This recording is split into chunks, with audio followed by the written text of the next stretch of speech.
cris de la terre.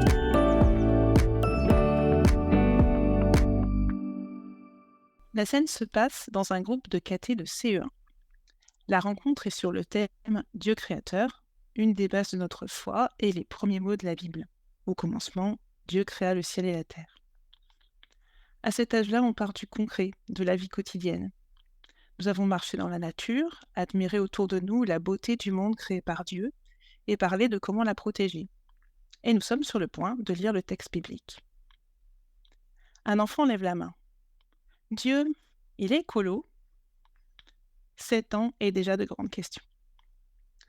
Plutôt que de me précipiter dans une réponse, je propose. Je ne vais pas te répondre tout de suite. On va lire un texte et après, tu me diras ce que tu en penses. Et nous lisons.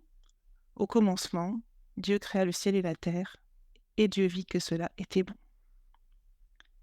Sitôt le texte fini, un autre enfant lève la main avec enthousiasme.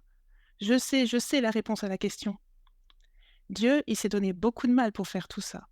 Il n'a pas envie qu'on lui gâche son travail. Tout est dit.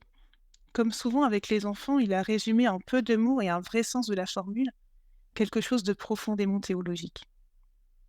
Dans Laudate aussi, nous lisons « Pour la tradition judéo-chrétienne, dire création, c'est signifier plus que nature, parce qu'il y a un rapport avec un projet de l'amour de Dieu.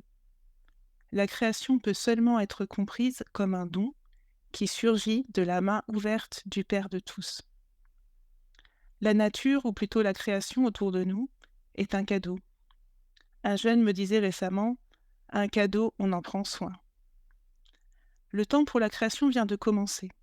Du 1er septembre au 4 octobre, nous sommes invités à prier et agir pour la création.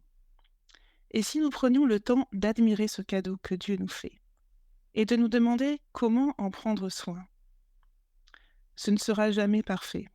Rien de ce que nous faisons n'est parfait.